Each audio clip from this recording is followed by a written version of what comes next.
lemang telah selesai dibakar. Persiapan sambutan Hari Raya Aidilfitri Masjid Al-Raudah yang akan diadakan pada sebelah malam 11 April 2026 kini di peringkat akhir.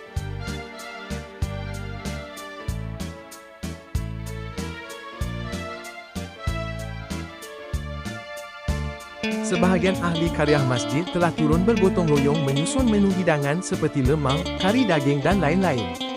Sementara ada juga yang menggoreng ayam. Pelbagai menu hidangan disediakan untuk pilihan hadirin malam nanti. Kini telah tiba malam yang dinanti. Selain para jemaah masjid, penduduk karya Masjid Al-Raudah mula hadir sebaik sahaja selepas solat Isyak. Hadirin yang tiba terus mengambil tempat. Pada masa yang sama hadirin boleh terus menjamu selera. Pelbagai sajian makanan telah disediakan. Ada lemang, nasi pabrik, bihun sup, cucur udang dan pelbagai jenis air minuman sejuk dan panas. Semuanya sedap. Hadirin boleh memilih mengikut cita rasa masing-masing. Majlis sambutan Hari Raya Aidilfitri ini adalah anjuran bersama Masjid Al-Raudah dan Jawatan Kuasa Pembangunan dan Keselamatan Kampung JPKK Kampung Tersusun Batu Tujuh Lekir. Majlis sebegini dapat mengukuhkan silaturahim, dapat berkenalan dan beramah mesra sesama ahli karya masjid.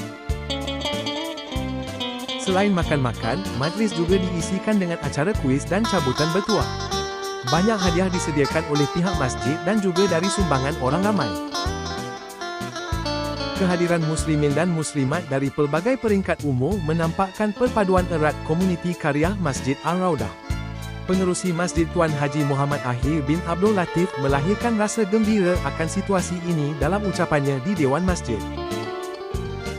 Pengerusi masjid juga berharap penganjuran Majlis Sambutan Hari Raya, Anjuran Masjid dan JPKK Batu Tujuh Lekir menjadi acara kekal setiap tahun.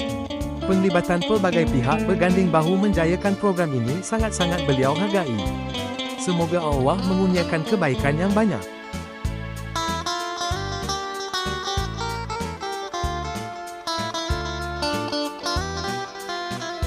Selepas ucapan dan bacaan doa, hadirin meneruskan untuk menjamu selera.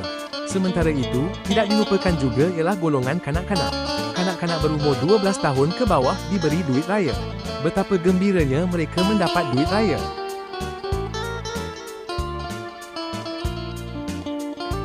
Akhir sekali, semua ahli jawatan kuasa majlis mengucapkan